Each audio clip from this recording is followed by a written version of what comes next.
Hi friends! Welcome or welcome back. If you are new here to my channel, my name is Bridget and I make home and DIY content here on YouTube.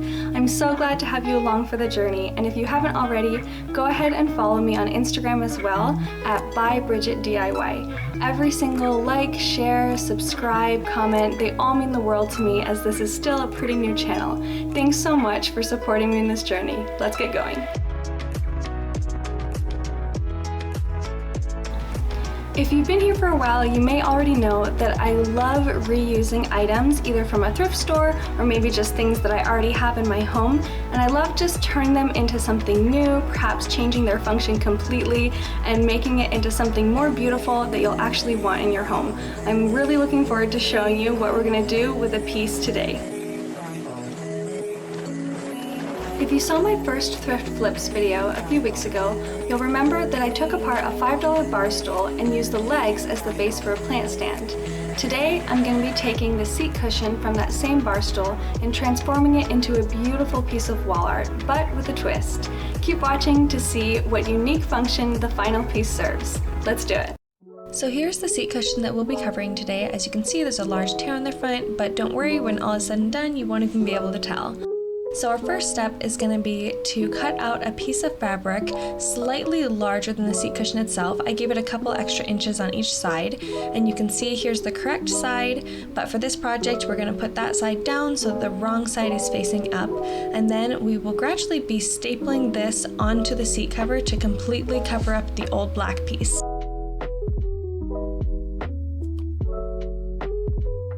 Starting at the top, I'm just going to fold this flap down, and then I'm going to go ahead and grab my staple gun and just carefully secure that in place.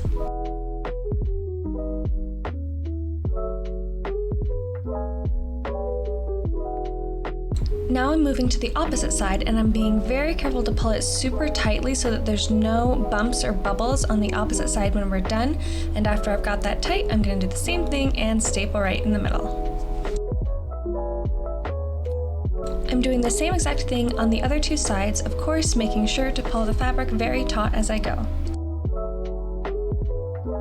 As you can see here, the top side is already looking very smooth.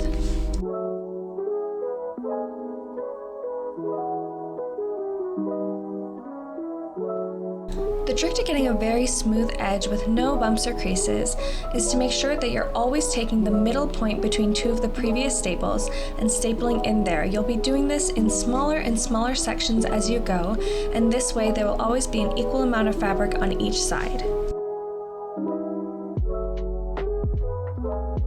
If you've never been to an upholstery fabric store, I highly recommend checking one out. The piece of fabric I'm using here was part of a 4-yard section that I got for only $2 from the leftover scrap bin. I love using a combination of several different thrifted finds to put together in a single project like this one.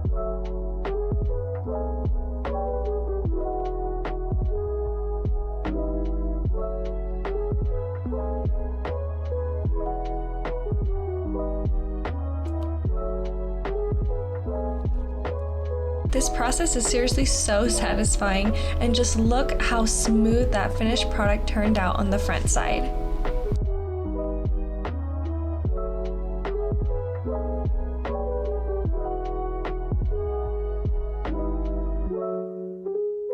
Now that everything's securely stapled, I'm just going to go ahead and trim off the excess fabric that was sticking out here along the back edges.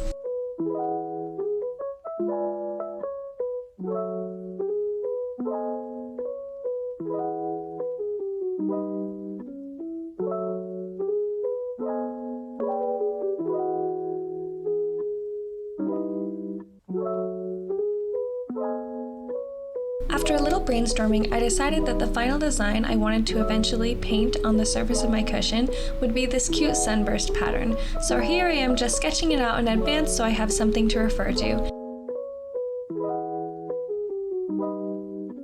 Using a bowl as a template, I'm just carefully tracing around the edge with my pencil. This will create the center of my sunburst pattern when it's painted. I'm also adding in a little tiny dot at the very center so that I can use this as a reference point for me to draw my straight lines.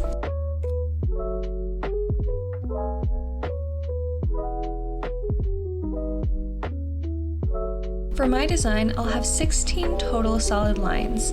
8 of them will be slightly longer and 8 will be just a little bit shorter. These ones will eventually be painted the same color as the center of the sun.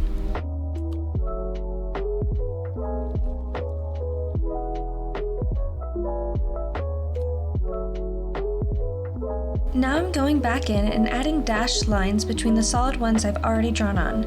I decided to alternate back and forth between 2 and 3 dashes on every other line. To ensure the markings transferred properly, I did have to go back and forth just a few times on each of these little dashes.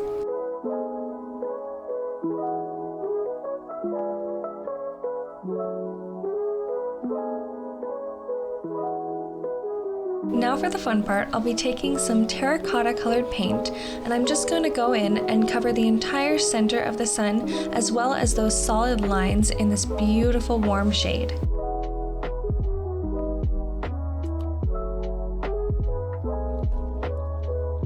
As you paint, make sure you're working your brush back and forth deep into the fibers of the fabric so that you get solid coverage.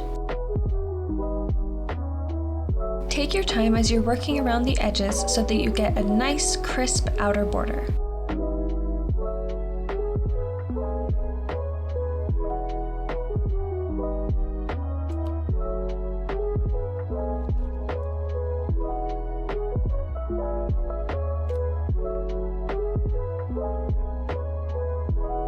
I really liked using a flat, angled brush when painting on the sunburst lines.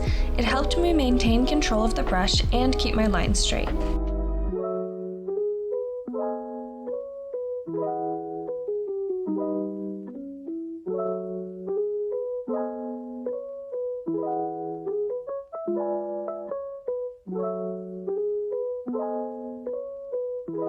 While the terracotta paint dries, I'm just going in here with this really beautiful metallic gold shade to add on to the little streaks of sunbursts.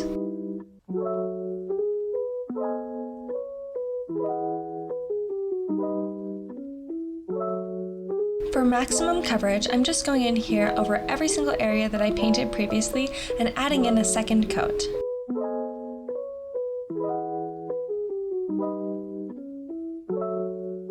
After the second coat of paint has dried, I'm just taking my pencil here and marking the exact top point of the wall hanging. Now I'm just extending that line down onto the back side of the hanging so that I can use it as a reference point to ensure I attach the hanging hardware right where I need it.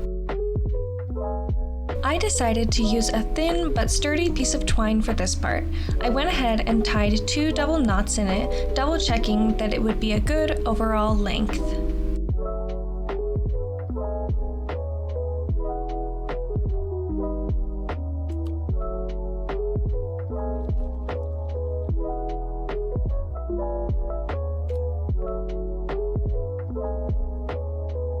I'm extending that pencil line down even further just to make sure I have an exact center reference point for when I attach the twine.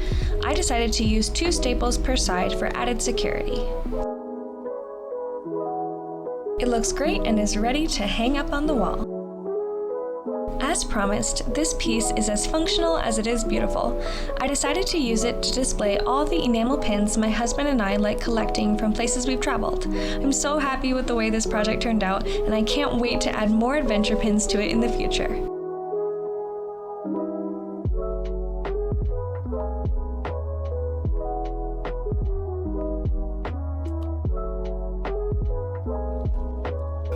Thank you so much for watching today's video.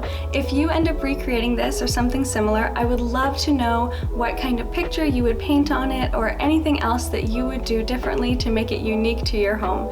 My goal is always to inspire you guys to come up with new ideas and ways to reuse old items that you might not have thought had use anymore.